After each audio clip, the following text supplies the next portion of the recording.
Have you been told you use your hands too much in your short game? It's a common thing that I see when I see people out on the golf course playing with their friends. You often get told, right, you've got too much wrist in your short game and that's why you're not hitting it close. Unfortunately that's a terrible example. But we need release in your short game. And this is one big thing. You need to decide and see for yourself, are you somebody who is overusing your hands, or a lot of people are underusing their hands and underusing their release. A lot of people are trying to keep the loft off. So they're being told, okay, short game, I've got to turn, but I don't really want to be letting go of that angle because otherwise I'm going to be thinning it, or I'm going to be catching the ground early and bottoming out. That's not correct. We need to have a release, but we need to match that with a turning body. And to get your strikes better and get you chipping it closer, we need to have your wrists involved. You'll start to see if I don't use my wrist and I start to do the classic ball position back, hands get forwards, and I don't release that club, that's the kind of shot I'm going to see. And how many times have you done that on the golf course and you've just thought, well, I've done everything I've seen, my ball position's back, my hands are forwards, I've tried to drive it towards the hole. Well, you have done exactly that. You've tried to drive it there, which makes your club go down. It makes your angle of attack go straight down into the ground, and that's the kind of shot we're going to see.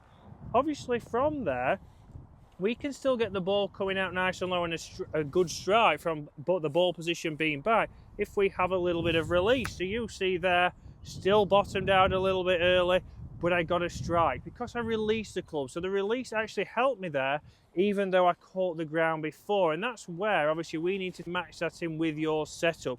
When we're playing short game shots, obviously, we want to think, right, what kind of trajectory are you trying to achieve? Are you trying to achieve a high trajectory, low, or medium, or are you just trying to make contact? Well, we need to make sure that even if you're just trying to make contact, we are consistent. So ball position just behind center, my weight is left side, and one big thing from face on is making sure that this left foot is turned out. That allows us to be able to rotate through the shot a little bit easier. You see, if I get my feet square, I'm very limited in how much I get through, and this is where we start to see people go like this. Yes, you may have over-released there just because you've not matched it with your body. You've released the club, which is good, but we've not got the body matching that. So a good drill for you to do to test this is, if you're a right-handed golfer, get your left-hand grip on there and just put your right hand on the side. So again, nice and straight there. We're just going to have it resting on the side of the club.